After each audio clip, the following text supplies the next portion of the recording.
The plumber looked under my house and said, "You need to see this before your husband gets home." In that moment, I realized the biggest problem in my marriage wasn't the vents. It was what had been living underneath them for months. I should have seen it coming.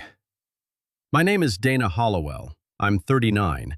I teach 10th grade English in Louisville, Kentucky. Until that Tuesday morning, I thought the worst thing wrong with my house was the strange, warm smell coming from the vents and the knocking in the furnace. My husband Ross and I had been married 8 years. No kids, just this old bungalow my aunt left me. The kind with original trim, squeaky floors, and a low crawl space under the laundry room.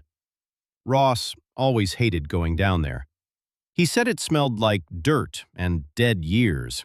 He only went when he absolutely had to, and even then, he complained for days after. That should have been my first clue. The smell started getting worse a week earlier. Not rotten, just wrong. Warm air carried dust, damp cardboard, and something faintly chemical. Ross blamed the furnace filter, then left for what he said was a 3-day sales conference in Nashville. By Monday night, the hallway floor near the laundry room felt strangely warm under my bare feet. So Tuesday morning, I called the plumbing and HVAC company my neighbor recommended. Eli Mercer showed up just after 9. Quiet, late 40s, the kind of man who fixes things without drama. He checked the vents, asked about the crawlspace access, and disappeared under the house with a flashlight and respirator. He was down there maybe 4 minutes. Then he came back out too fast. He pulled off one glove, looked at me, and kept his voice low.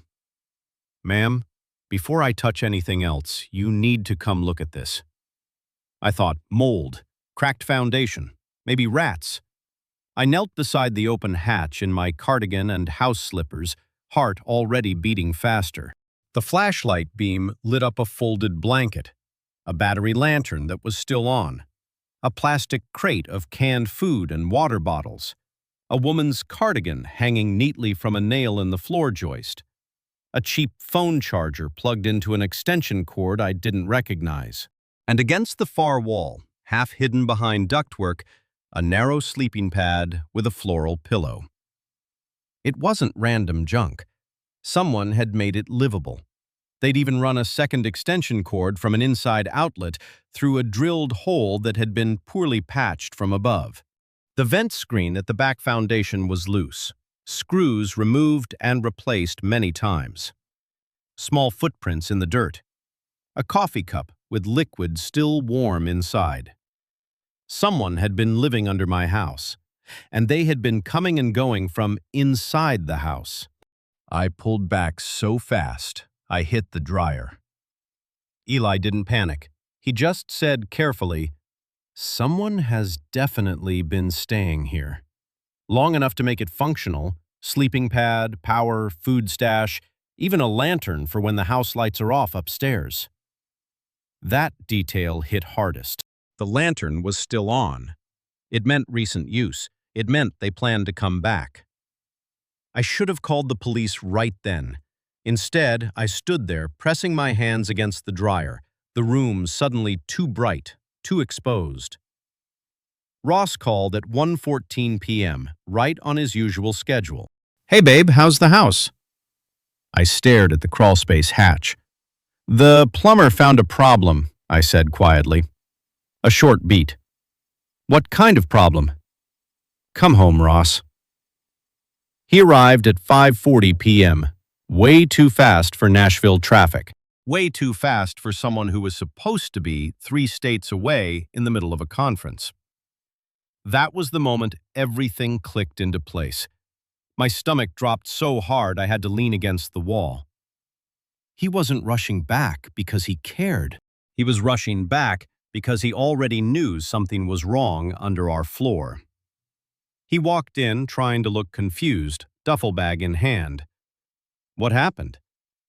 I just watched him. His eyes flicked just once toward the laundry room. The detective arrived 10 minutes later. Eli stayed to give his statement. Ross did a decent job acting shocked for the first few minutes, until Eli mentioned the extension cord patched from inside the house and the storage shelf Ross always insisted on keeping in front of the hatch. Ross's face changed. That small tightening around the mouth. The recalculating look of a man whose lie had just run out of room. Her name was Kayla, 27. He'd met her at a trade expo the year before. After she got into a rough situation, he said he was just helping her out temporarily. Temporarily became 4 months. Under my house. He had been bringing her food when I worked late, giving her cash, sleeping with her, and promising that once he got things sorted, he would leave me, refinance the house, and start over with her somewhere else. My aunt's house, my salary paying the bills, my floorboards right above her head. He had turned the darkest part of my home into infrastructure for his secret life. I didn't scream. I didn't throw anything. I just stood there while the rage settled into something very quiet and very clear. That night, I called a locksmith, then a contractor, then a divorce attorney. Within 2 weeks, the crawl space was cleared, sealed, re-insulated, and re-screened. The back vent was permanently closed. The interior hatch got a heavy keyed latch. The shelf Ross had used as camouflage, I had it chopped up and burned in the fire pit. Not because wood was guilty, but because some things have earned flame. Ross tried apologies, then victimhood, then logistical sadness. He said he didn't know how it got so far. He said Kayla was never supposed to still be there when the plumber came. I let him talk. Then I signed the papers and kept the house. 3 months later, I painted the laundry room a soft gray blue. Calm, but not passive. I moved the appliances, rebuilt the storage, and put a small bench where the hatch used to dominate the room. The crawl space is still there, of course. Houses keep their dark underneaths. But now, it's sealed. Known, accounted for. These days, when people hear the story, they always ask the same question. How could you not know? I used to hear accusation in that question. Now I hear fear. Because what they're really asking is, if it could happen to her, could it happen to me?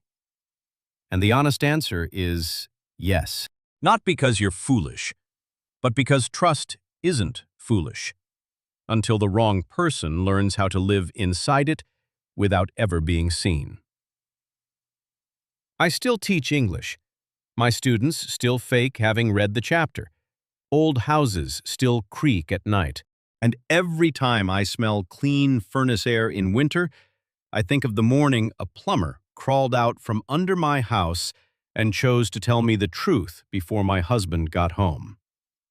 Because sometimes your life doesn't change when the liar finally speaks. Sometimes it changes when a stranger refuses to help him keep the secret. And if you ever hear someone say, "You need to see this before your husband gets home," believe them. This was my quiet revenge.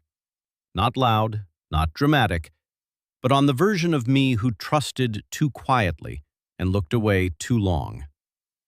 Looking back, that plumber's warning didn't just expose what was under the house. It finally woke up the woman I was always meant to be. I'll see you in the next story.